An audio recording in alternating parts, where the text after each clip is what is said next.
All right, folks, welcome to segment three, our data deep dive. And just as fair warning, most of you will find this quite tedious. And I'm assuming anybody that is listening to this or watching this part is either interested in putting on their own events or just trying to understand why we do some of the things that we do, or already put on their own events and maybe looking for some information to help them with theirs. I have no idea how long this is going to take. So the general plan will be I'll just go through the comments for each of the questions, and then we'll go into the comments, the free-form comments that everybody was able to address. I'll do it free-form on my end, try to just go through everything sequentially as it shows up uh, on the list. And if we end up with duplicate stuff, I'll probably try to edit it out later. But see if we can do this in one roll. Hopefully, it takes 30 minutes or less, but I wouldn't be surprised if my verbosity makes it go longer. So, a little bit of detail on the when was the last time you raced XC question. Within the past 6 months was the final checkbox answer. The other allowed for people that were beyond 6 months and also to add comments. So, we're going to glance at those. I don't think there's going to be anything earth shattering in here, but we'll see what people do have to say. 1 year, 2019, North Shore, never. First time racers, that is always a thing, something along those lines. Generally speaking, at least up to this point, and probably for the foreseeable future at least, our mountain bike races don't really cater towards brand new beginner racers. Some of the other comments and questions that come up will go more in depth on that. It's not that we don't believe in supporting first time racers or beginning racers. Also, the same with the junior racers and kids racing. Typically, we don't bring those into the mix with our events, and it's a matter of bandwidth and manpower. We just don't have the resources to care for beginner racers or kids or things like that. It takes a lot more people involved, pointing people and helping them do the right thing. And we're a pretty lean organization. We typically get done with two or three people for our racers what other promoters might do with 6 or 8 or 10. But what that does, the biggest piece of that is we're dealing mostly with experienced racers ourselves, not necessarily people that are pro racers, and don't mean it by that, but people that have been to events and understand the basics of how the structure works. Let's see, again, people that have, it's been over 6 months for them. Last Dorba 6 hour, 18 years ago, pre COVID. This is the biggest consistent one. A lot of the racers just have not had an opportunity to race since the virus. 3 years, never, never. Just over a year ago, 2019, every weekend before COVID. We'll just scan through these, see if anything else jumps out that's really kind of different. 24 hours in the canyon, I guess in 2019, I guess. I think 2020 was canceled due to COVID. I can't remember for certain. And they just had a 24-hour in the canyon for 2021, so that wouldn't have been over 6 months. First race 2019 summer series before COVID. Turkey burn 2020. 2 years more than okay. So again, back to the nuts and the bolts of it. We're going to put a focus on getting this big chunk of racers that 3 to 6 months at least. Some of them 6 months to 18 months to 2 years since they've raced. Help everybody get back in the swing of racing, and it's something you do have to ease into. You just can't jump in where you left off. What is the most important factor for choosing a race to attend? The trail being raced close to home were obviously the biggest answers. We asked about the competition, the cost of racing, and the awards. Um, My guess is we might have some interesting comments that on this one that we may need to elaborate on or explain the way we do things in the whys and the wherefores, but not really sure. Looking for racing for my high schooler. Uh, the NICA series for junior high and high school racers in North Texas. I know the NICA teams. It's a high school and junior high specific racing organization. If you're not familiar with those, look into that. And I apologize, I don't have that information in front of me. I'll try to add some links in the comments or the description, but particularly for high schoolers and middle schoolers, the NICA Racing Series is really catching on. And I know there's several teams involved with that, and they are showing up at the DFW Summer Series as well. It has become too expensive. Okay, I don't know what that has to do with what makes you decide when to race or not. I'm again, we gave price range options for what people were comfortable with within the DFW North Texas region. That's what this whole survey is about. Kids race as a family event instead of a selfish endeavor. Okay, kids racing is, again, we touched on that a little bit before. That's a different ball of wax. That's not what we're building a series around at this time. If somewhere down the road we're able to help build on the kids racing, we're more than happy to help.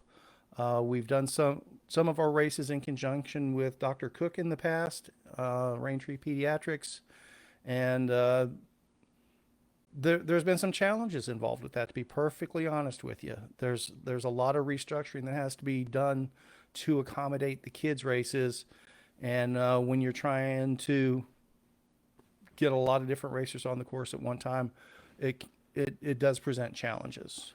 How much MTB racing? Varying of format. I think we do that quite a bit. Time of day is a huge factor for me in Cat 2. Okay, so I guess going back to what makes you choose when to do a race is what time of day you prefer to race in. I think the reality of that is that the racer themselves probably needs to be on the flexible side of that. At least in our case, when we structure our start times in our events, it's there's no set time. There's no guarantee that the fastest racers will go off first or last. It just kind of depends on the structure of the event itself and how all the pieces come together in the most coordinated way to create the least amount of conflict, but to make the day as concise as possible. We don't think it's appropriate to start people at 2 o'clock in the afternoon for a race, particularly in August, even if it's the beginners who have the shortest race or the elite racers who should have the best fitness. Neither one of them should be starting a race at 2 o'clock in the afternoon in August. Realistically, 2 o'clock in the afternoon, most times of the year, particularly in Texas.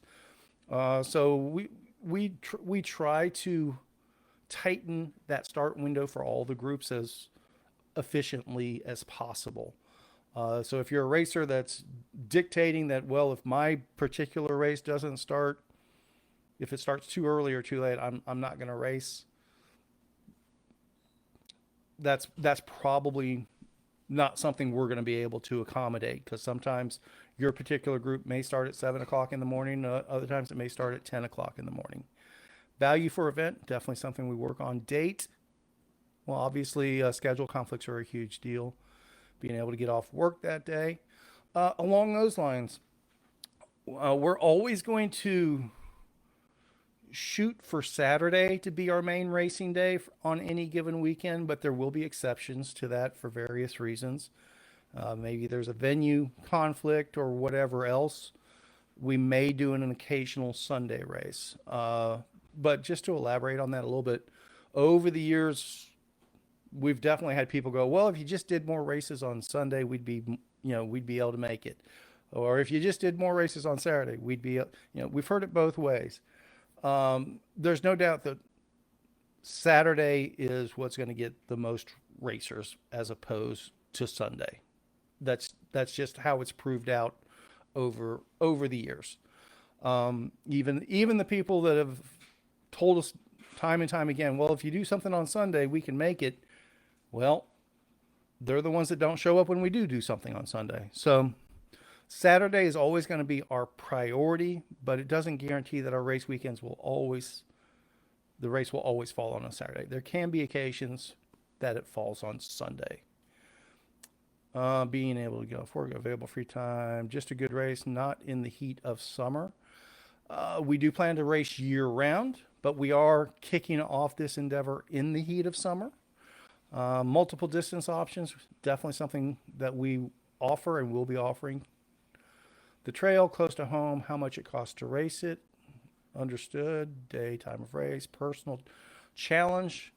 That's what I'll refer to as a fuzzy, without a little bit more detail. I can't speak to that.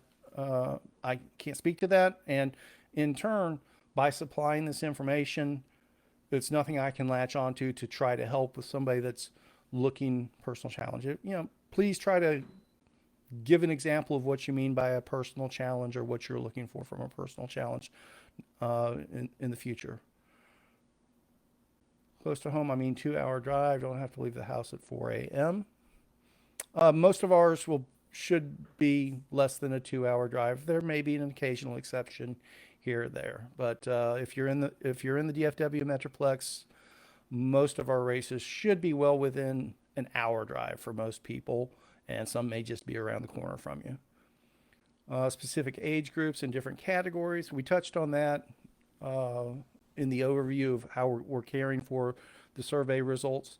It's going to be category first, basically speed first. And if there's enough people that enter that speed group, then we may subdivide it by gender. And then if there's enough people in each gender and each speed group, we may start doing age breaks in there. My son's baseball schedule also plays a role. And that actually brings up indirectly another point of the way we're planning to do this. And I know other comments as we drill down will touch on this some. We don't plan for our race.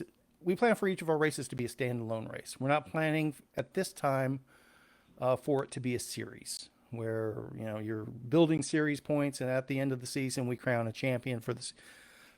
It's meant to be a standalone race because we understand not everybody can make every race. So we're trying to position things so that, hey, if the stars align and you've got a free Saturday or Sunday if it works out that way, and we're racing, that you can make it out there, and you don't have to worry about how it. Oh, gee, I'm not in the running for the series and I missed a race. Why even go out there? So it's meant to be taken one race at a time, very specifically. Distance, length of race, those are both basically the same thing. And as we've touched on before, we plan to cover a fairly broad swath with that. Who is your preferred racing competition? Only 7 others or comments here. Let's see. Don't care. It's a fun ride for me. All of the above. Age and skill. That's kind of what we're combining skill first, then age and gender. All XC is good. More people, the better. That's the important answer right there. The more people we get into the mix, the more we can create those groups and categories. Again, kind of the idea is to have racing each other for the same podium, 10 to 15 people for each category is kind of our ideal. That justifies a full podium. So even if it's divided down to the group 3 racers, women, 42 to 44. If there's enough women that have registered that we can get 10 racers that are all 42 to 44, we're happy to take it down to that chunk, as opposed to creating a group 40 to 45 that's 30 racers. We'd rather have 3 groups of 10 racing against each other than one big group of 30, if that makes any sense. What is your preferred race duration? Like we said before, the sweet spot seems to be 1 to 3 hours for the majority of racers, but we will be carrying for some endurance events as well. Let's see what the comments were. No preference, all of the above. All of the above, generally 1 to 6 hours. And that's something that's really consistent among cross country mountain bike racers. Generally speaking, experienced racers kind of like a mix. They like a little bit, they like that, 90-minute race every once in a while, but then they like a 6-hour race or maybe even a 12-hour race in the same racers. Most people, at least on the cross country side of racing that have been doing it for a while, they're not really tied to, well, it can't be any more than 60 minutes. And they'll gear themselves up for the race appropriately. That said, I do know a few racers that they're just fast as can be up to about 90 minutes. You get to 95 minutes and they're done. So I know some of you guys and you know who you are, but we'll see if we can work on some endurance for some of those. I just love racing bikes. Sometimes 45 minutes is enough. Other times you need a good 6 hour. There we go. Just like I said. Like endurance. I like endurance. Summer short track and dirt crits are my favorite and easier to train for than all day epics. Agreed. But also those short track dirt crits, those are actually, if you do them properly, those in and of themselves can be really good training for those longer endurance rides down the road as well. And that's something we are hoping to bring into the mix as well. Got some coaches that we're looking to work with for the Club Spinistry members and maybe work on some training plans for specific, realistically on the endurance side and the sprint side. With kind of the idea is the racer needs to find their own middle ground. And if you want to take it up a notch on the endurance side, we're hoping to get a coach involved to help with that. Or if you're pretty good on a shorter race, short to medium race, but you just need to kick it up to that next level to catch up to the next group of faster riders, we're going to help you with that as well. 2.5 to 4 hours, 6 to 10 hours, 50 to 100 miles. Be honest with you, that's kind of my wheelhouse when I race. That's what I like as well.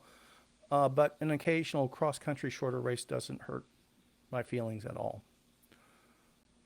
Depends. Don't have a preference yet. No preference, like them all. Don't really have one. Okay. What are the appropriate awards for cross-country racers? Only 7 comments directly to this. Food and drink. Got you covered. Only the fastest 3 riders in one open class for male and female should get cash. Old, large, single speed only deserves glory and honor. And we did touch on that on the overview. We do see cash payouts being in the mix for the higher level classes and the bigger events. Again, it's one of those things. If there's enough people that sign up, we're not trying to just grab all the money that's out there. Usually we kind of got to, hey, here's our comfort zone. If we get to 100 racers, our nuts covered. If it gets to 120 racers, hey, let's take the proceeds from those 20 racers outside the additional cost associated with them and put that back into the race, back into the awards, back into the food, whatever else. Trophies are great, but not a must. Entry into another race is also cool. Actually, thanks for bringing that up. I hadn't touched on that. That is a standard award of ours, and there really is some good value to that. We typically, for a decent sized group race or something like that, we typically comp entries for a future race, at different levels of the podium, depending on how much competition there is and things like that. We try to throw other things into the mix as well. We're not saying that's all we do, but we think there's some good value in free race entries. Glory and honor with cool swag. Swag is one of those things. We like it a lot, and we like giving it away, and we like doing cool stuff. But it's also one of those things that's really super subjective. Like t-shirts are a great example. Some people want every t-shirt they can get. Other people are like, I've got all the t-shirts I don't want any more t-shirts. Water bottles, definitely along those lines. But we also might be to the point now where, well, since most events don't give away water bottles, maybe everybody needs water bottles. Who knows? So it's the swag part of it's from a promoter's point of view. Um, that's that, that's a tough minefield to navigate sometimes. Cash and T-shirt giveaway. Realistically, for an under $50 event, that's not likely unless it just turns into a really, really huge event. But we'll go more into detail on the financials of promoting mountain bike racing around North Texas a little bit later.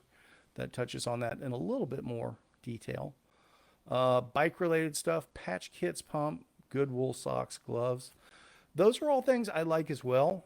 And over the years, we've given some of that away here and there, or a mix thereof, or a grab bag, you know, choose what you want sort of thing. Uh, this is kind of a tough time to do that sort of stuff. The the product end of it is extremely difficult. Most of the suppliers and vendors and distributors and shops and everything are in really short supply still. Everybody's kind of still in a COVID hangover on the distribution side of things. So securing product is extremely difficult right now. Not impossible, and we're not saying it can't happen, but I would say don't count those chickens at this time. Maybe down the road as we get closer and closer to normal. What is a reasonable entry fee for a well organized race with an appropriate field for you to race against? 16 comments, a few more. Varies. I've paid more for really special events. $35 to $40 seems reasonable. Early sign up gets cheaper rate. Later sign up more expensive. We do that sometimes. I'm not necessarily against it per se. It does. Our biggest stumbling block to North Texas mountain bike racing definitely comes into play with that approach, though. And again, our biggest stumbling block is weather and trail conditions. I know it sounds like I'm just beating this drum over and over, but it's just, we've been doing this. We've been doing this for 10 years now. We've been doing mountain bike races ourselves for 10 years. Did them in association with Dorba and Camba for years before that. The I guess I've got 15, 16 years of race promotion experience at this point. And mostly in North Texas. The nuts and bolts of it literally is a coin toss. On any date, any time of the year you pick for a mountain bike race in Texas, it's a 50-50 shot of whether that race is going to happen because of weather and trail conditions. Encouraging people to sign up early and then them getting burned, for lack of a better term off the top of my head, because the race is rained out. That's not a good model for customer satisfaction.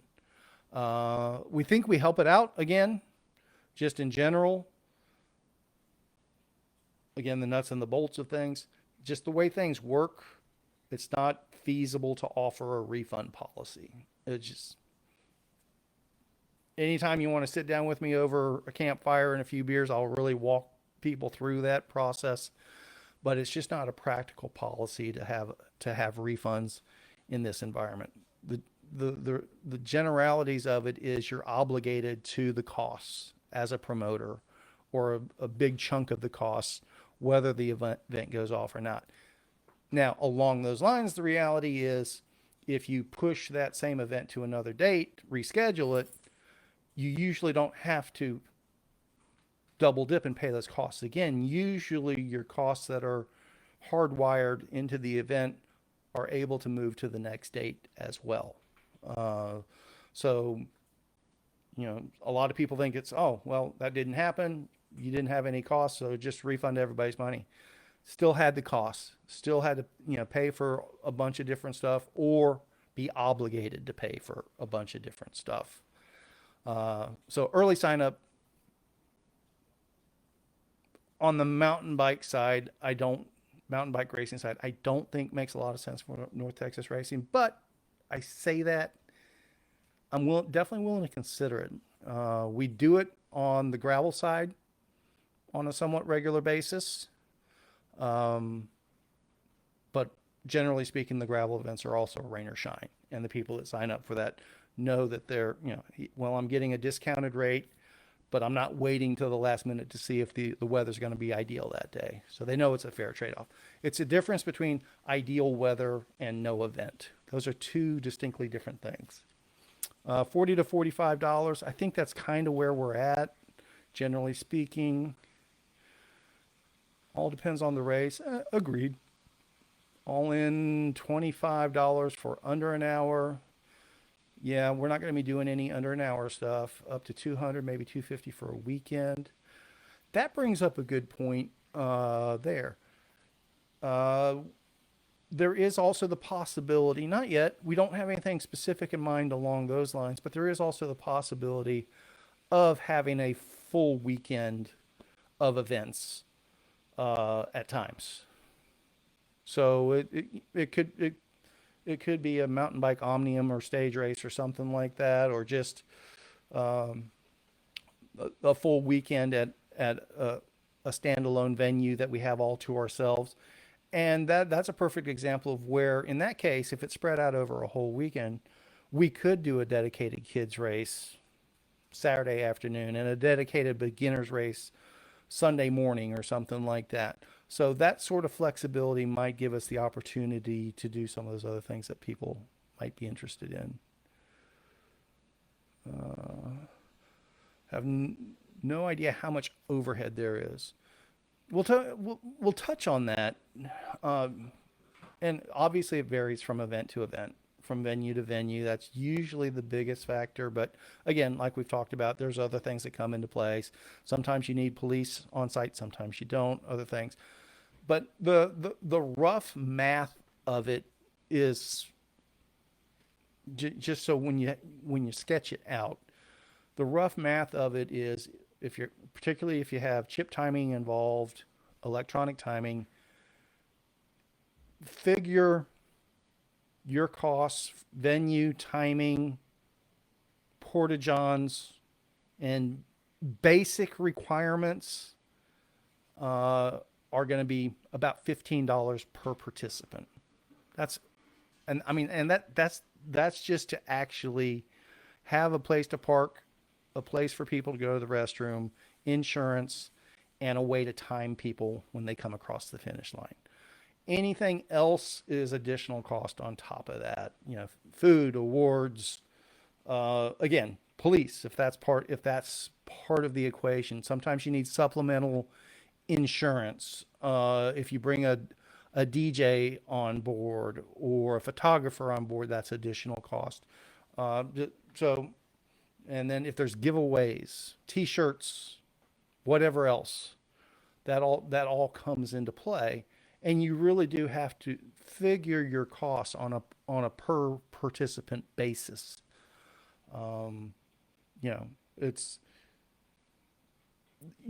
Most of the time the venue's a flat fee, yes. So maybe we calculate our numbers on, well, as long as we get 100 racers, fingers crossed, this is what the venue costs. And if we get to 110, okay, well, there's a little bit more profit in the mix because the venue's already covered. But the individual costs for that racer are still the same. If there's food involved, if there's a medal involved, if there's whatever else. And porta-johns are the one, again, another one I keep harping on. I keep harping on that one, but that's one of those that people don't think about on a per participant basis. But that's definitely one that essentially you get your first set of porta-johns to care for 100 people. Once you get to 101, you're going to invest in porta-johns for up to 200 people at that point. And once you get to 200 people, you're going to invest into up to 300 people. That's kind of the way you have to work it. You have to plan ahead on that side financially. So that's something that if there's not bathroom facilities at your venue to care for everyone, if you have to bring in porta johns in addition to their restroom facilities, so your venue costs may have stayed the same, but now you have to bring in additional porta johns. And the reality is, most of the time, porta johns themselves are just as expensive, if not more expensive, than the venue. So, um, let's see. Length of race should dictate price. I kind of follow the logic from a consumer standpoint. It's like, almost like a dollar, a cost per pound sort of thing. But the reality from a promoter's aspect is, outside of my own time dedication, the my costs are the same whether it's a 3-hour race or a 12-hour race, generally speaking. Some subtle differences, but about the same. And the manpower hours, even though I may be staying at the race venue an extra 6 hours, let's say, all the time invested in leading up to that to put on the event, whether it's a 3-hour race or a 12-hour race, is essentially the same. And all the post-race time is essentially the same. To be perfectly honest, particularly during endurance races, once everyone's off and running and once things going, and as long as chip timing's working appropriately, that 6-hour extra window, that's actually, for us, that's a nice casual time to actually get to hang out and socialize with racers, which we normally don't get to do during like a traditional XC race. When you're starting 8 races within a 2-hour period and finishing 8 races within a 90-minute period and trying to do awards, unfortunately there's not a whole lot of time to socialize and chat with people or anything like that. When we do an endurance race, once everybody's off and running, we can spend some time in the transition zone and chat with people and, hand people Cokes and that sort of thing. For local racing on Dover trails, this is my ceiling. I don't know what that ceiling was, unfortunately, because it doesn't, if you checked a box and then also commented, it doesn't tell me what box you checked. But a weekly 4-lap race feels expensive at $25. And this isn't going to apply to us and our racing, so I'm not defending us at this. But I can assure anyone, again, going back to that $15 cost per racer, it's probably in that neighborhood even for the weekly races as well. Maybe it's a little bit less. Maybe it's 10 or 12 instead of 15 cost per racer. Maybe it could even be more, depending on how things are structured. So whether it's cyclocross, whether it's short track mountain bike racing, whether it's crits or whatever else, if you're getting weeknight racing for 20 or 25 bucks, that's a bargain. You should wholly support those promoters that are giving you those alternatives right there. So, and I'm not criticizing this statement at all. I'm just painting a picture here. Feels expensive at 25. Maybe it does feel expensive, but just think about what that promoter, the hoops that promoter jumped through to put together a weeknight race. We don't do weeknight races ourselves. We help out with weeknight races on a regular basis, and I can assure you that the weeknight race promoters' stress level is probably 200 times higher than mine when I do a regular weekend race, and that's high stress level there. So thank your weeknight race promoters every opportunity that you get. The highly dependent on what I get out of it. $20 for a weekly no frills race, no food or drink or swag is okay, but charging over $50 for a weekend event without any substantial return to the average participant is steep. I would generally agree with that. my personal price threshold for a weekend race that doesn't have something special to it, and special is very relative and very subjective, but whether it's a special destination or a special prize to earn or just a special accomplishment associated with it, if you can do this, if one of your laps can be sub 60 minutes on this trail while racing, I, that's a very subjective what makes a race special sort of thing. But yeah, my personal threshold's probably in that $50 range, and for $50 to be in there, something to justify $50, something needs to be in the mix, whether it's a good meal or something special about the trail or whatever else. So we're kind of on the same page there.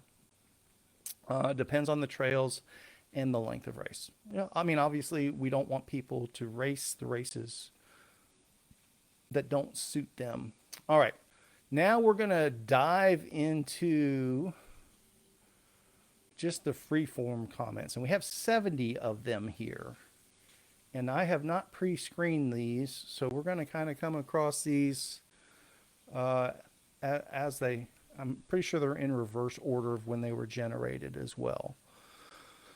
Appreciative of a 6-lap option at River Raid, appropriate for the trail.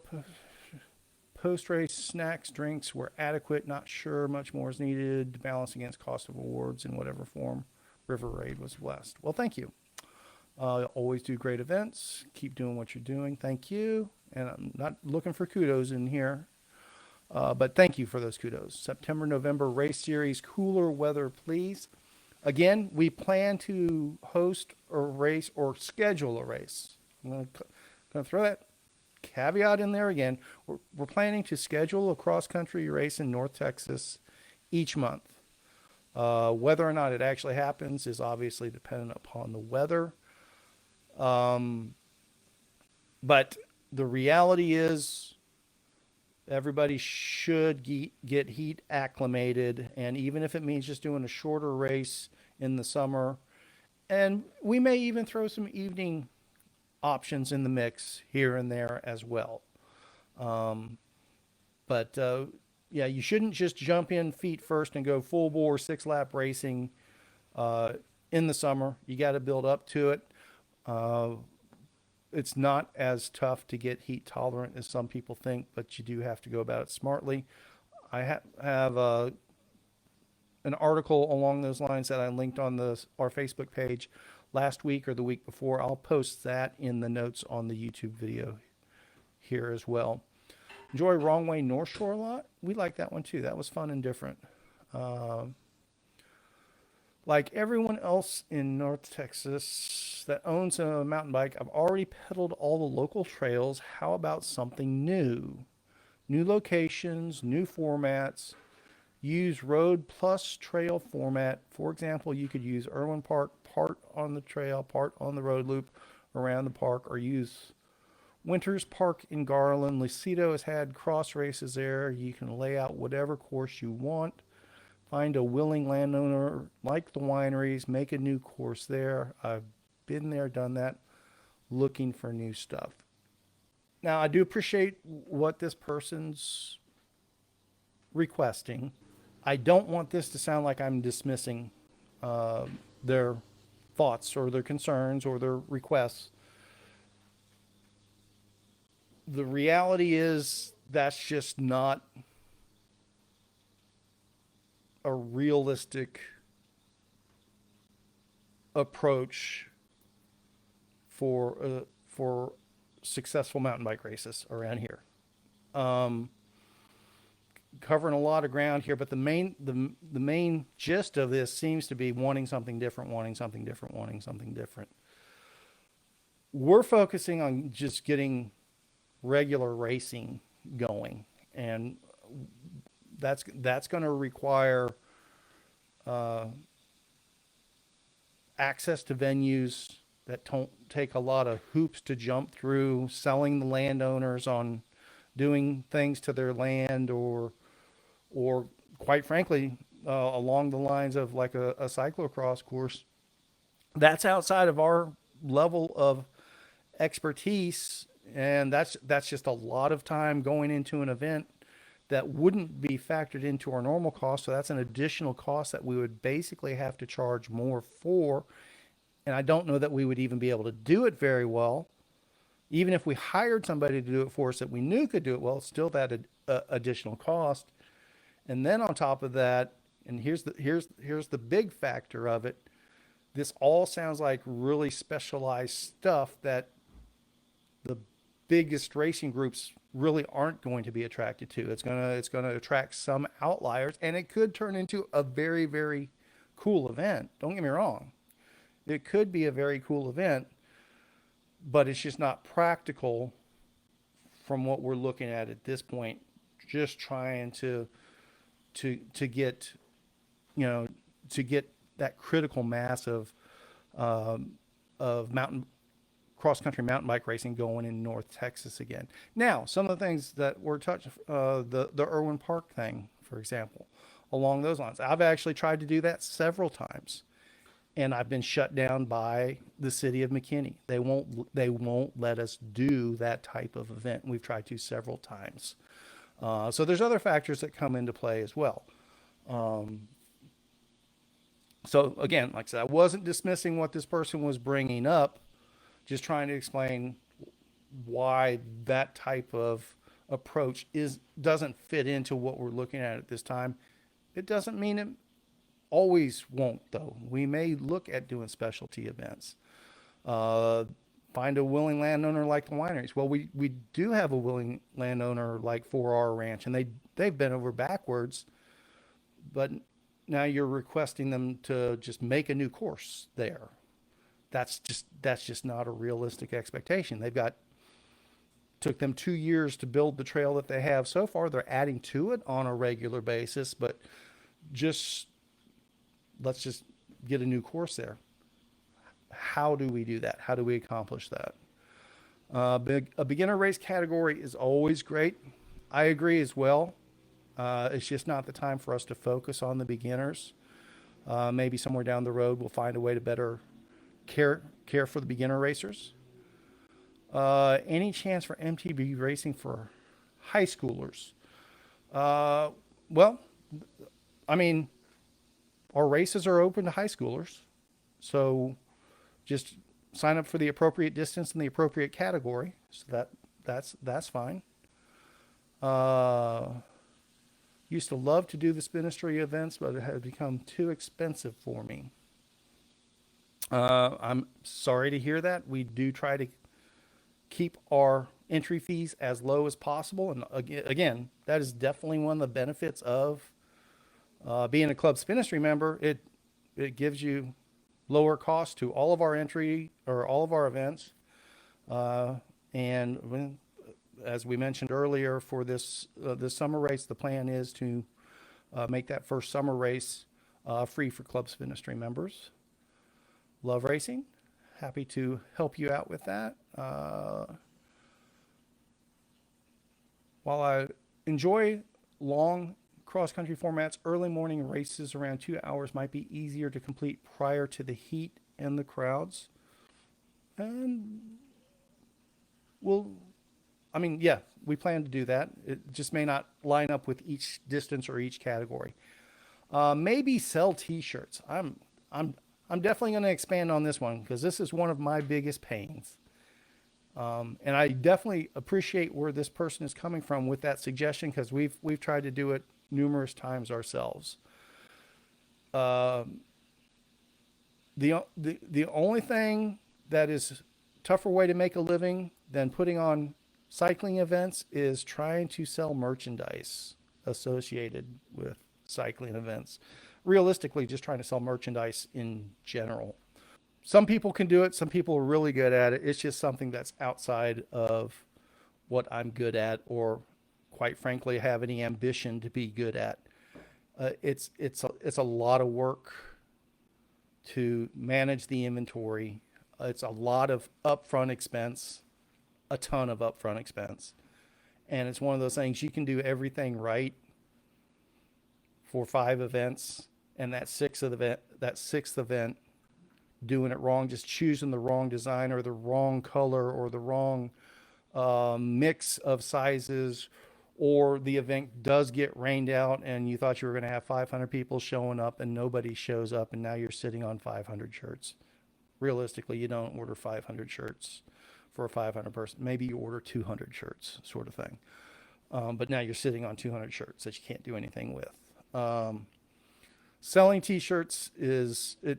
Trust me, it just makes more sense just to give them away. But yeah, that's all I'm going to say about that. I'm not against t-shirts. I'm a fan of t-shirts myself. It's tough. I am a female mountain bike rider in my 50s. I ride for fun, and my first race experience was Adorable Fall Series in 2010 as a Cat 3. Since then, I have raced in 3 open enduro events, 2018, 20, and 21. I consider myself a Cat 2, and I would enjoy racing with women of similar ages and skill levels. For example, I just raced in the River Raid mountain bike race on Saturday. I had a great time, and I was pleased with my lap times. Two much younger women were racing in my group and were well beyond my skill level. I realize with fewer women participating, it is difficult to group by age. However, a 40-plus group might encourage more women to participate. Thank you for hosting a great race and offering an opportunity to provide feedback. I look forward to future races. Thank you for that actually very detailed thought and sharing those thoughts. Touches on some things that we have talked about some, and definitely something we want to work towards. It is a chicken and an egg thing. So we think, and we may be proven wrong, I'm sure there'll be some adjustments involved. We think the Spinistry race groups that we're starting to put together based on, and this racer actually is now in a Spinistry race group. If she participated in the River Raid race, I've already utilized those racers' efforts to categorize them into Spinistry groups, and we'll be sharing that very shortly here. So this racer is now in a group. Again, it's 5 levels, 1 to 5.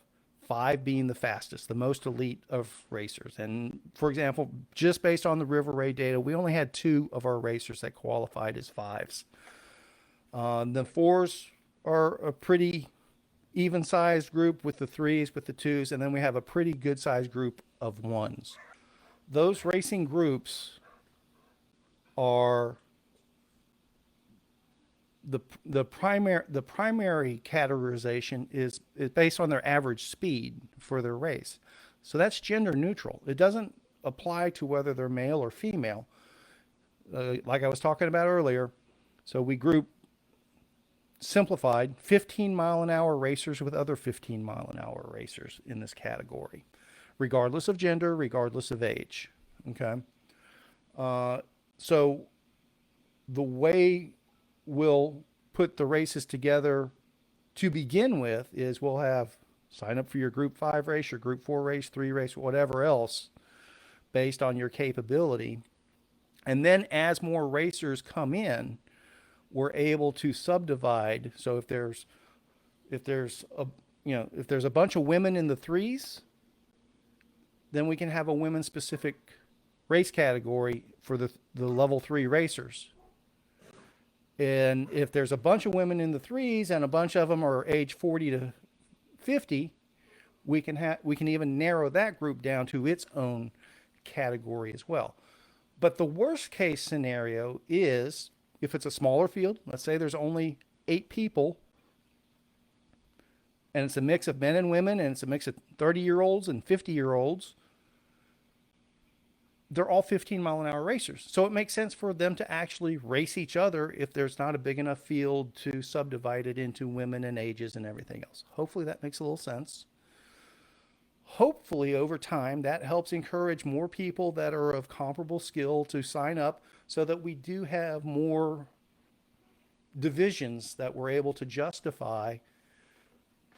Again, a very basic philosophy of mine is I am not a fan of being the only person in a certain age group and guaranteeing yourself a win or a podium just because there's no competition. Racing is about competition. So from our perspective as a promoter, the first thing to do is to get an appropriate size group of comparable ability racers starting the line side by side by side, and then seeing how they finish. And they should finish relatively close to each other if they're starting of comparable ability.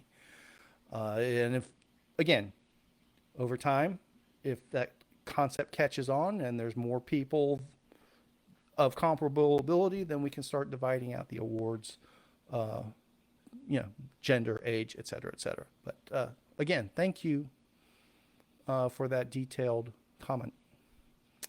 I just want to race. Price is important. Cycling is expensive enough. So if I have to give up some cash prizes or awards, so be it. Let's just race. That's kind of where we're at. Let's just race. Let's make this work. Let's make it be fun. Like long stuff, I like endurance. Can do shorter duration also, yeah. Spinistry events get better every time I ride one. They do a great job of making a grassroots event feel the part without being too bare bones. I love the environment, the racers that show up, and Kevin keeps it real every time. Good job, guys. Thank you. Again, not fishing for compliments, but greatly appreciated. Father of two boys, ages 5 and 7, that have won more podiums in their lifetime than I have. Mountain biking has become a family endeavor for us. So the best race days are those like the Oklahoma Tour to Dirt setup, in which the kids race first in the morning, then cat 3, 2, 1 in that order. Again, we're pretty grassroots, and our resources are extremely limited. We're not pretending to be Tour de Dirt. We're not pretending to be Timbra. We're trying to do quality grassroots mountain bike racing in North Texas. And at this time, the kids in the beginner races are not at the top of the list of things to be cared for. Doesn't mean we're ignoring them. It doesn't mean we're not going to care for them. We have to get the other pieces in place first and get the activity ramped up in general. And then we'll look at adding those other pieces down the road. I think this is a great survey. Another option I think would be more road races too. All we have is crits. There are no actual road races, only a few rallies which are not races. Well, my initial gut reaction is to say, well, okay, well, this isn't a survey about road racing, so there's not much to talk about here. But actually, there is actually something to talk about here.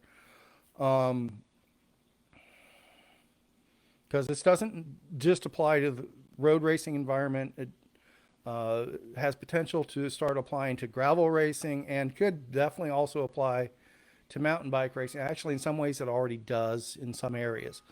But the short story is the main reason there aren't any road races anymore is it's essentially impossible to put them on now.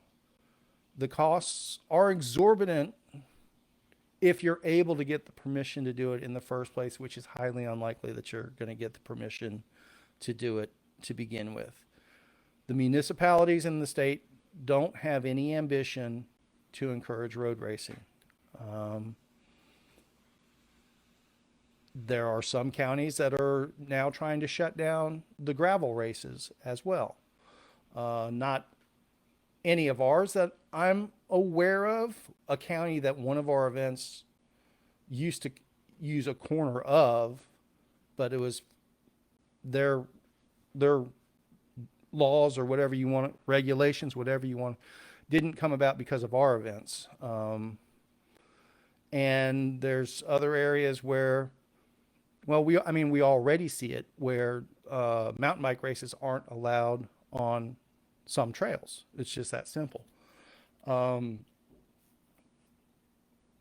Do what you can to support the racing and be aware of what's going on in your municipalities and at the state level even, and other things. The parks levels, the state parks levels, all of those pieces come into play.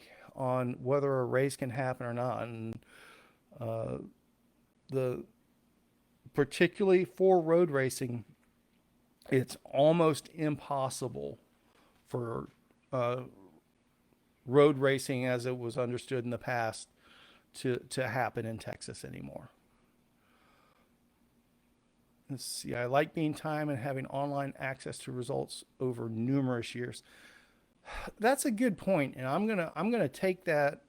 Even if it wasn't intended as a jab, I'm gonna take that as a jab, and admit that this is something I haven't done a very good job of over the years. I don't know that I can fix it going backwards, but I'm actually going to take this note here and make a point to fix it going forwards, in that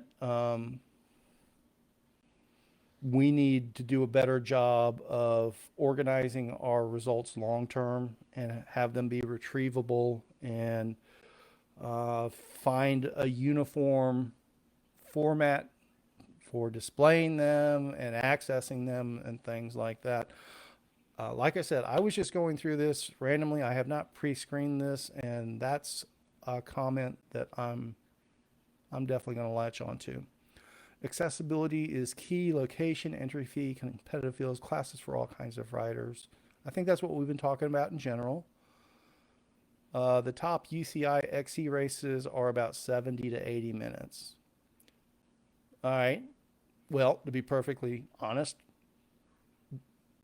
throwing UCI into the mix is not a selling point with me of any kind. But if that's what works for you, I definitely encourage you to chase down anything that's as UCI approximate as you possibly can. That's never going to be a standard that we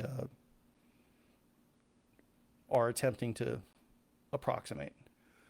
Why not work with Timber and shore up existing system instead of competing and further diluting the market? USA Cycling provides rules and insurance coverage as well. Maybe we'll go backwards on this a little bit. Start at the back. USA Cycling provides rules and insurance coverage as well. Very well aware of that. I used to be a USA Cycling official. We used USA Cycling for a number of years and no longer use USA Cycling. I'm not saying it's wrong for anyone or right for anyone. It's not appropriate for the way we do our events. Timbra's requirements for Timbra races don't line up with the constraints that our North Texas market has. Basically, you have to be able to do an all-weather race, and in turn, you have to work with a very rigid schedule for a slot, and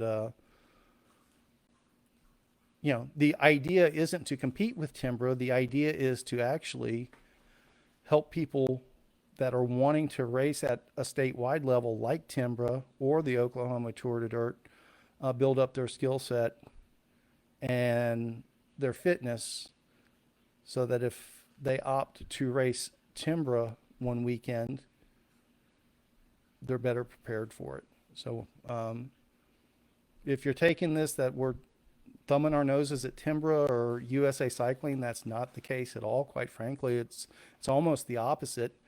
Most of our events are meant to help people develop their talents and skills and fitness so that they can participate in state level, national level, and even international level events. That's the biggest shortcoming up here, is that people don't have the opportunity to build their skill set and their fitness, and we're hoping to help them with that.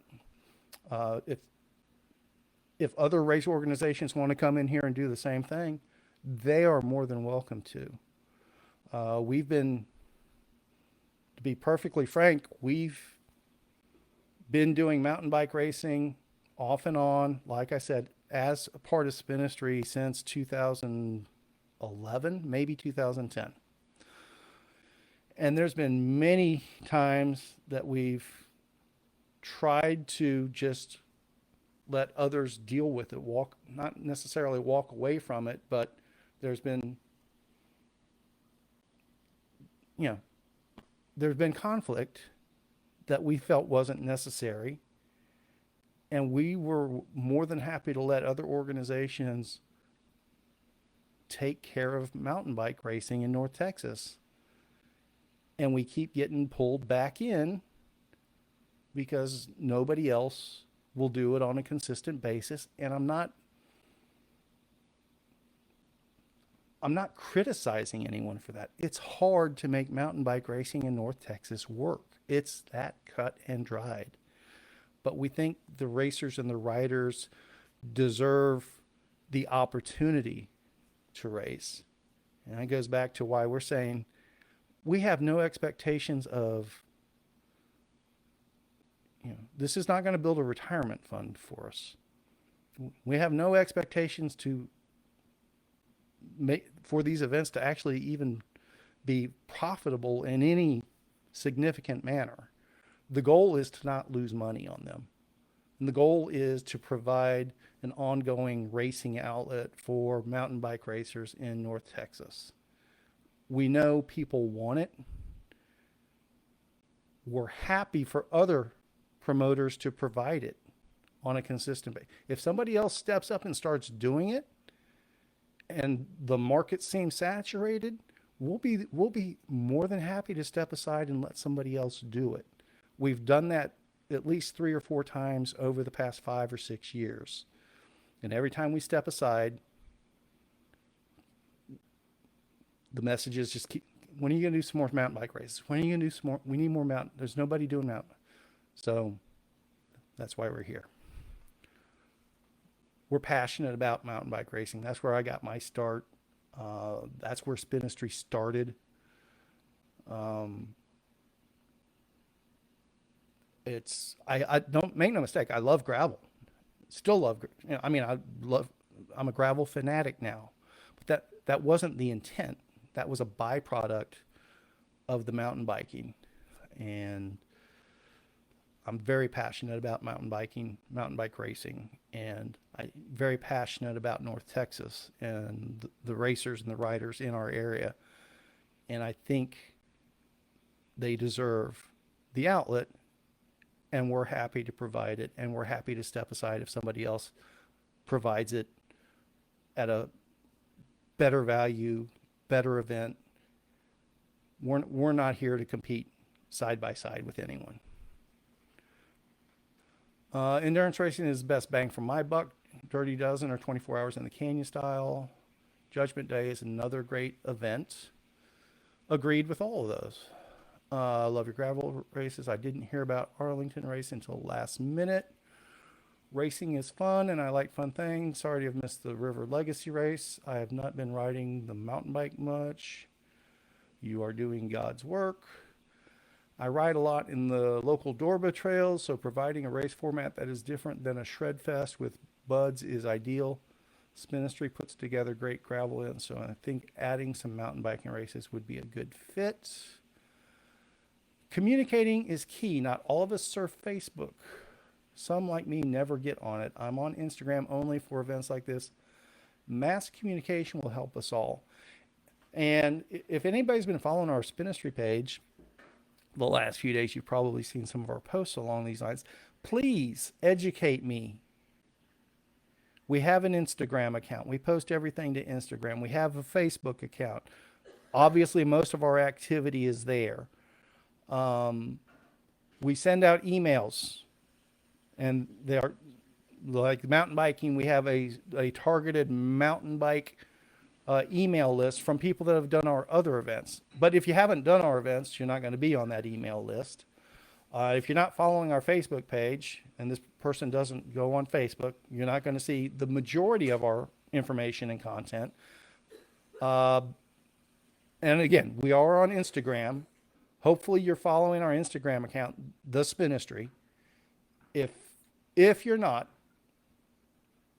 and you have other ways for, I don't know how else to get our information out to you on Instagram if you're not following our account, I guess is the main way to say it. We do some paid advertising there, but we're not going to throw $150 a day at advertising on Instagram. That's not a realistic model to recoup your expenses on, sort of thing. So I don't want to sound like an okay boomer guy, but I guess I am that boomer. Please educate me. If you're on Instagram only, not using any of the other social media, and you're not following our Instagram account, how do I get my message to you? Thank you. I had a blast at my first cross-country race at River Legacy last week. Thank you for your effort. We need a weekly casual race series in the south parts of DFW Metroplex, not North Shore, same way the Irwin race is so popular. Also some more endurance 4+ hour XG races and night racing, and a short 3-stage max weekly enduro race series. Wow, you want the world, don't you? Okay. We're going to attack this one like eating an elephant, one bite at a time. We need a weekly casual race series in the south parts of the DFW Metroplex, same way the Irwin race is so popular. There's a lot of pieces that come into play on that DFW Summer Series at Irwin, and chief among them is Sean. He jumps through so many hoops to make that happen. Another key component of that, though, is his relationship with the city and the trail stewards, the trail crew. There's a lot of symbiosis there, a lot of synergy. I don't know. Here I am trying to throw out corporate speak. There's a lot of kismet there. It's almost a perfect storm, but it's also it's a perfectly fragile storm, I'm sure. Any one of those pieces gets pulled from the mix, and it could be tough. And it is tough already. It's a balancing act. So the biggest component to that is Sean's capabilities and skills. And his dedication. No ifs, ands, or buts about that. It's not saying it couldn't be done other places, but to be honest, in the past we have looked into it, and just finding a venue that would be receptive to a weeknight series was a no-go. Doesn't mean that couldn't change, but right now it's particularly difficult. Weather issues and trails underwater and that sort of thing. Again, like we've spoken about before, that's always the number one issue with doing mountain bike racing in this area. But then, particularly on the weeknight racing, there's another piece in the mix that's tough to work around. And for weeknight racing, you really have to be conveniently accessible to a large group of people. About the only thing I could think of that might approximate that would be River Legacy towards the south. Maybe. I think it would still be kind of tough.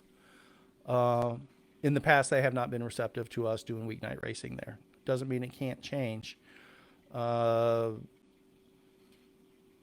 and Oak Cliff, the city's requirements would make that almost impossible. It wouldn't be financially viable to do, $20 racing there is ultimately the issue there. I'm just trying to think off the top of my head what the, RCP, then Rowlett Creek Preserve. Realistically, that's not south. And that's, I would say it's fair to say that probably Irwin is close enough to people that would also go to RCP that their weeknight fix is being taken care of by the DFW Summer Series. And that said, we may do some of those club Spinistry training rides we were talking about at River Legacy on a weeknight. I was talking about those 2 weeks that Sean was taking off. maybe we'll do some informal training races at River Legacy during the week, those 2 weeks or something like that, just to have something out there for folks to do that are wanting to. That's a maybe at this point. Uh, if somebody has ideas for other venues, I'm all ears. Back in the day, LB Houston probably would have been a good fit. I don't know that it's southern, but yeah, centrally located enough. But you know, rip LB Houston. Um, Also, some more endurance. I mean, that's what we've been doing, endurance races for all of our mountain bike races for years. 4+ hour XC races, yep. And night racing. Um, and we've done that. A good chunk of our endurance races have included a night aspect and a short 3-stage max weekly enduro race series. Well, I'm not an enduro racer. I have no experience in that format. So it would just probably be a travesty for me to attempt to do it. It'd be just actually wildly inappropriate for me to pretend I knew how to put on an enduro event. The next piece of that puzzle would be, where in the world would you do that? What the choices are: Big Cedar or Sansom. I don't see getting. I mean, I guess you might get some of the Fort Worth people for a Sansom enduro weeknight race, but you're not going to get people traveling from Plano to try to get to Sansom during the week. I mean, I'm in North Fort Worth, and it's impossible for me to get to Sansom during the week. Um, Big Cedar, potentially. But from working with the church in the past, I don't see where that would be financially viable for a low cost weeknight event. Could be wrong. So if somebody has a good relationship with the church and knows enduro, uh, you know, there's at least one person that's interested in a mini enduro weeknight series. So it just, that's outside of my skill set. So I'm not even going to pretend to know how to deal with that one. It's no fun to race on the same course at the same time as pro racers. I've actually heard the inverse of that as well. There's some people that really get a kick out of seeing the fastest of the fast and seeing what their lines look like compared to theirs, or see how much faster they are on the straight. But I can appreciate where, particularly if you're a newer racer, kind of towards the beginner side of things, you might want to have the trail all to yourself. Our traditional format for mountain bike racing doesn't lend itself to that, though. If you're wanting the trail to yourself, we may not be the right fit for you. But that said, when viable, we'll try to create as much separation as we can. That's tough to pull off, though. Keep it up, team. Trails that are raceable, meaning that they are not all single track. There are places where you can pass.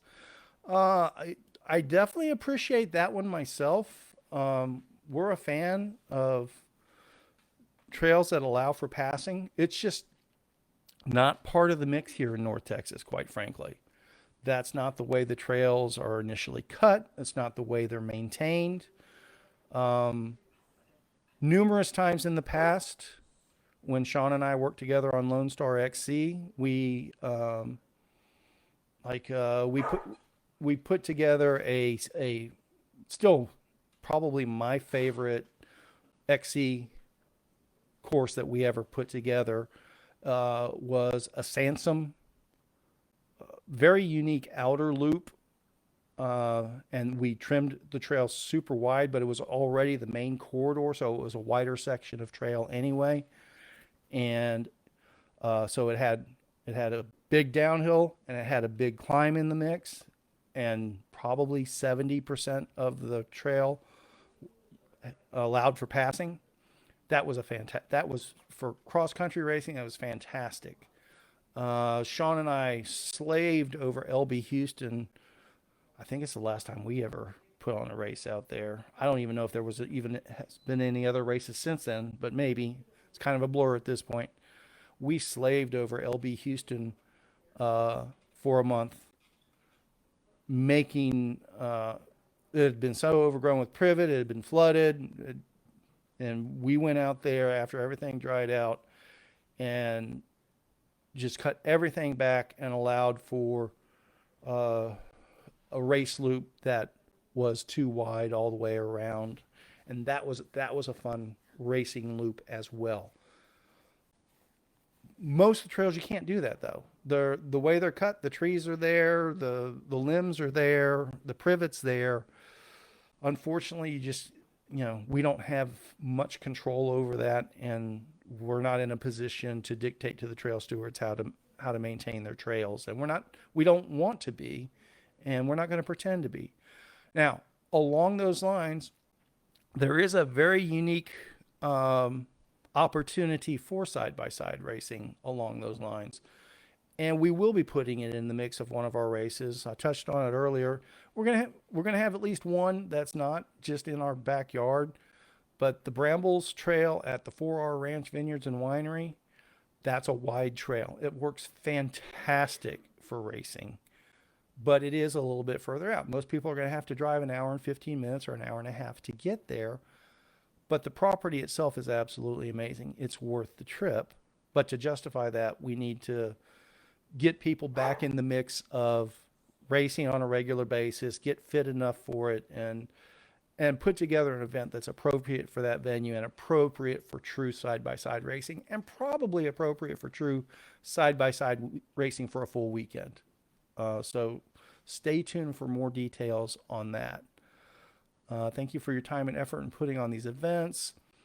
The overlapping of other racers in different sections is difficult. I was almost knocked down a few times or ran into a tree because the racers from the 6-lap group behind me was very rude and pushy for me to get over or stop so they could get in front. Maybe hold the 2-lappers at significantly different times and the 6-lappers maybe 3 hours apart.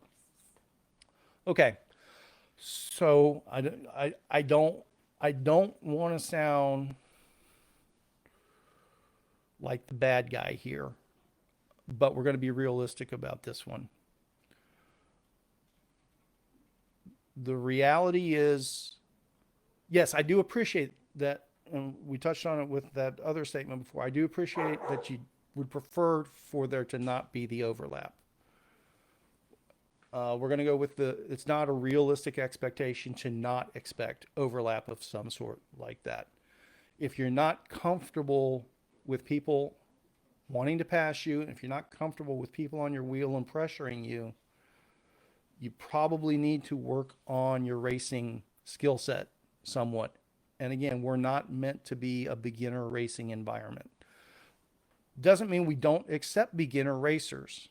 We're just not catering to the beginner racer. Newer racers, beginner racers are more than welcome to come aboard. And at River Legacy, the 2-lap format was the right place to do that. And if I didn't do a good job of communicating that it's not beginner racing, it's not meant to be a beginner racing environment. But we do recognize there will be newer racers in the mix. I will do a better job going forward of communicating what the expectation should be. The reality is, if people are coming up on you, you need to have the skill set and the comfort level to be able to yield the trail, even if it's a small section of trail, single wide trail, single track trail. You need to know where you can give up enough of the trail and communicate to the person behind you, take the left or go right. Slowing now, go right. Give me till the next break at an intersection. I'll stop. Communicate with them, let them know what to expect, and I can assure you that will take the pressure off tremendously. This was my first race and I loved it. Only thing I think would be cooler would be more of a time trial setup where riders get sent off every 60 to 90 seconds or something. There was no real way to know if someone came up on you was from a different class. It was more of a time trial. It wouldn't matter. I do follow what you're saying, and as we get deeper into this, we'll probably have a better way for people to know when they're racing with somebody specifically that they're supposed to be racing against, as opposed to somebody else in a different group or category or whatever else. Thanks. You're welcome.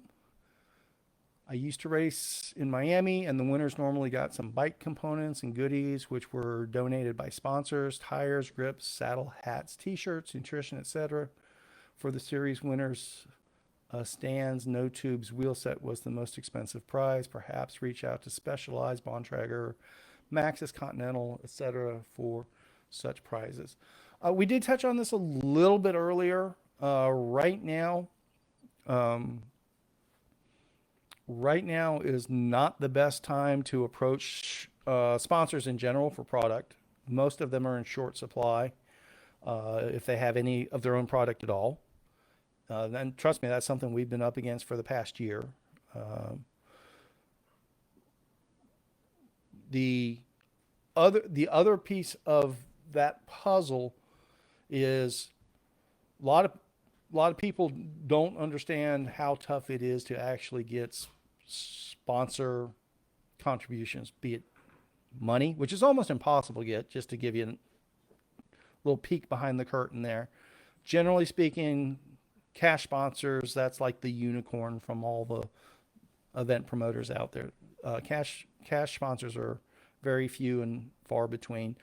Usually product sponsorships are the about the best you can hope for, but even then, the way most of these distributors work, and it's usually usually you don't work directly with the manufacturer. Usually it goes through a distributor or a wholesaler of some sort. Potentially, the local rep has some pull along those lines for the manufacturer. But generally speaking, definitely at the manufacturer level, if you're reaching out to Specialized, let's say, you have to have a proposal into them in October for the following year. And your proposal has to be very spot on and down to the penny, and what you're going to give them, what you expect in return. And generally speaking, they're only going to review proposals from people they're already associated with. So you submit that in October, and you hope by the end of December to hear back from them that, okay, we will give you X amount of dollars in product, but in return we expect to see this, that, and that. That's the way it's traditionally worked with sponsors.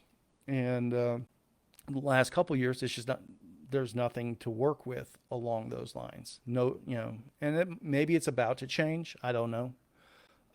Quite frankly, some time ago, we took being sponsor dependent just out of the mix completely. Make no mistake, we're happy to have partners. We're happy to work with sponsors. And we have some fantastic partners and sponsors that we wholeheartedly support and who wholeheartedly support us. But we've also learned over the years that you can't rely on the promises from sponsors. And most sponsors aren't going to deliver until last second, sort of thing. So it's like, well, I really got to talk this sponsor up for the next 9 months and say great things about them. I do like their product, and they promise us this, and we're going to tell people that's coming.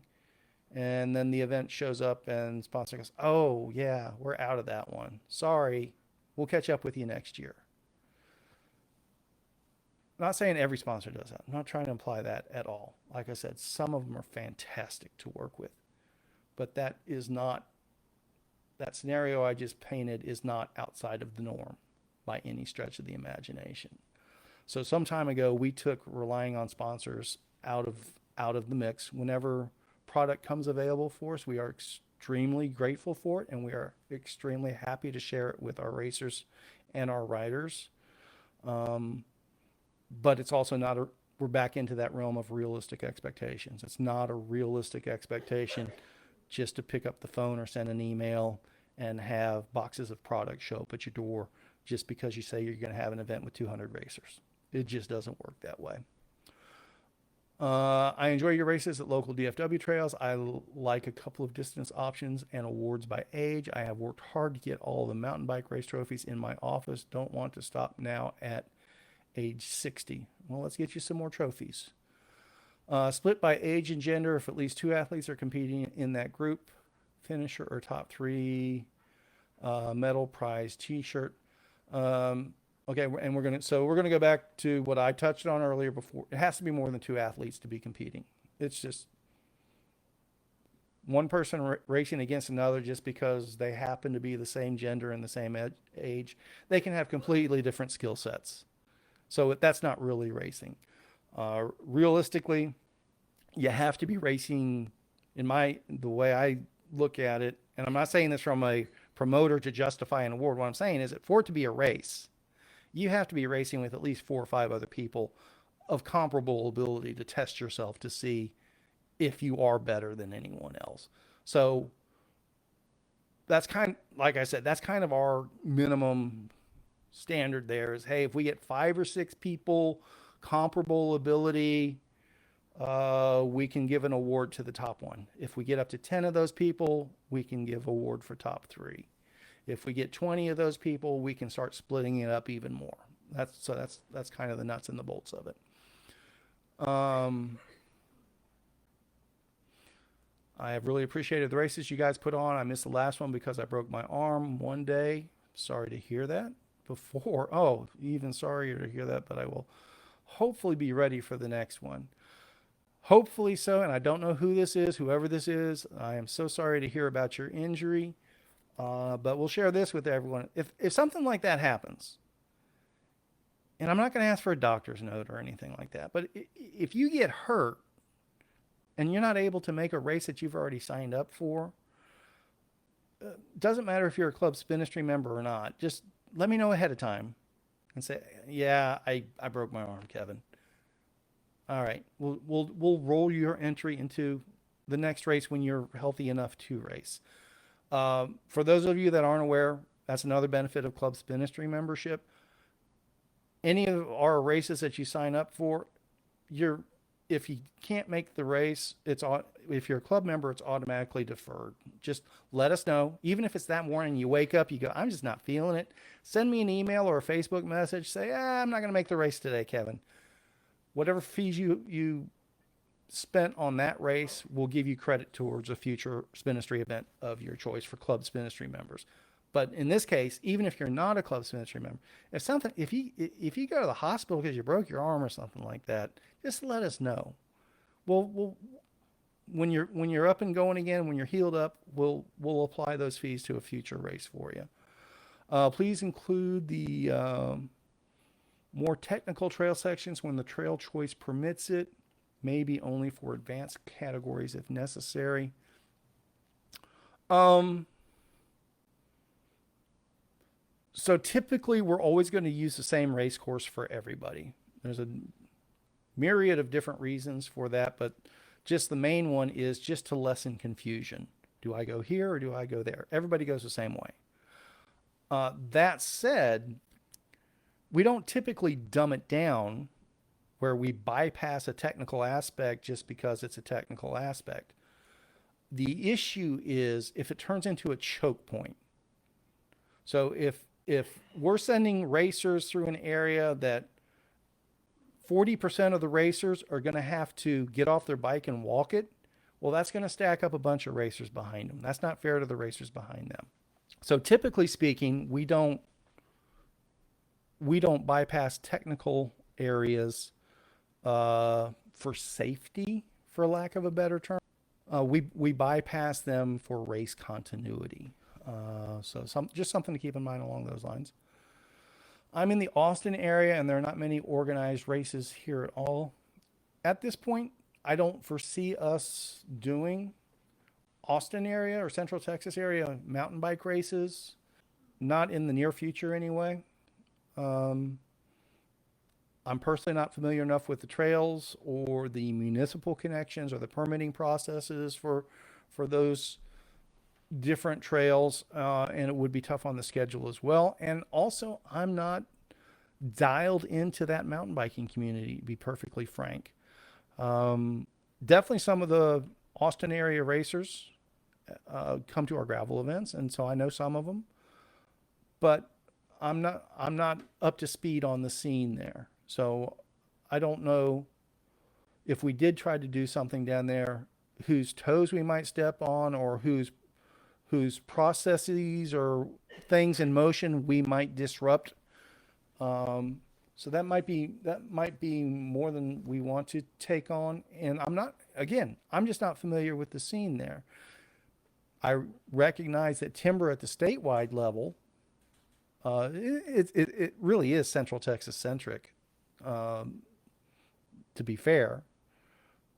But I guess I can also see where I'm not aware of local Austin mountain bike racing outside of the timber stuff. So if there is something like that, somebody send me some info on it just so I'm up to speed on the scene. Same for San Antonio, Houston, even as well. I get, yeah, now that I think about it. I mean, I know there's mountain bike clubs and things like that, but I'm not aware of local racing in those areas outside of what timber does. And it doesn't mean that we wouldn't, we might be open to collaborating with somebody that's already down there. One of the mountain bike clubs or some organization or a bike shop that's really dialed in and knows what's going on, where we can help them with some of the logistical aspects of promoting an event and ensuring an event and things like that, but where they have the local feet on the street experience. So, I mean, if you're down that way and that sounds like something that would be a good fit, send us a message. We can chat about it. Parking, ease of registration, and fast award results are the keys to success. No matter how bad the conditions, the course, or the competition, get those things right, and I will come back. Definitely parking and ease of registration is almost always a focus of ours. We think we do a really good job on the check-in registration side of things. Fast award results, going back to, we do like to encourage and foster the social aspect of things. And that's also part of why we do try to tighten up that race window and have racers overlapping on the course. We kind of want everybody finishing and close to the same time, so it makes sense to socialize for a half hour, an hour or so. And in that time, we'll be doing the awards as it fits into the schedule. But that is also one of the things when we're overlapping things the way we do. There may be a group that has already finished, has been finished for 30 or 45 minutes, but we've got so much going on with the other groups, we can't step away yet to start doing awards for that first group that's already finished. I would like to see more variation in the cross-country races that might challenge different aspects of the sport. For example, a series that includes a fast flat course, River Legacy style, more technical, Sansom Parkish, and in between, North Shore, Big Cedar, etc., and maybe a fat tire crit tossed in for diversity. Individual race awards and overall series awards would be cool too. I think we have the variety of trails to do this in the Metroplex, but I understand the logistics of something like this is tough. Well, good thing we're here, because except for Big Cedar, all those trails you mentioned we have raced on this year. We've done a North Shore race, a Sansom Park race, and a River Legacy race. So we agree with the diversity aspect of things. The consistent every Thursday night, for example, is great for me. I can manage my schedule well enough to plan my work and other training around it.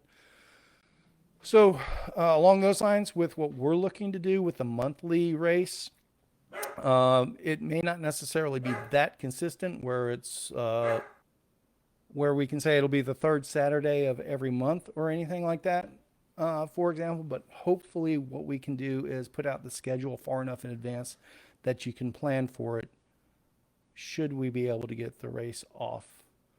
Thank you for all your efforts. You are again welcome. I would pay more for 6+ hour endurance events at local Dorba trails. Well, we do those on a fairly regular basis when weather and virus allows. Most important for me is the course. Make it challenging but fun. Love a lot of your gravel races, but too often gravel becomes a road race and gravel bikes. Love the monster cross format years ago. Choose a course that fits different skill levels, fast sections for roadies, technical trails for pure MTB guys, but a balance to keep your participation higher so you can afford to keep doing them. That's one of those things that the nuts and the bolts of it are this, particularly if we're trying to stay in the metro mess. I mean, we've only got so many trails and options to choose from. We kind of have to work with the hand that we're dealt, so to speak.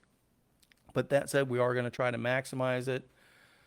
And I don't think we're ever going to, and I'm not going to name a specific trail, so don't try to get me caught up in that. But we're not just going to settle on, well, this is the only trail available that we can do anything on, and it does, it's something that doesn't make sense to ever try to put a race on. We're never going to do that. We may end up, for example, using North Shore 3 times in 1 year. That could happen.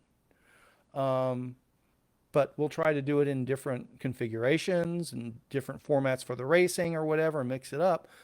But I do foresee us using the same 4 to 5 trails on a pretty regular basis. I don't see too many more than that really getting into the mix. There's a number of logistical issues that really minimize the number of trails that are practical to use without a ton of additional work. There's other trails that can be used occasionally, but there's a lot of additional work that needs to go in for that to happen.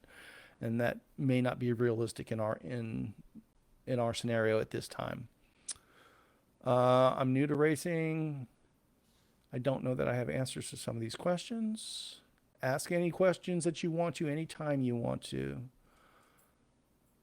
Hope that you're able to find a way to expand cross-country racing in this area. It's great that you are trying to find a sustainable way to do it.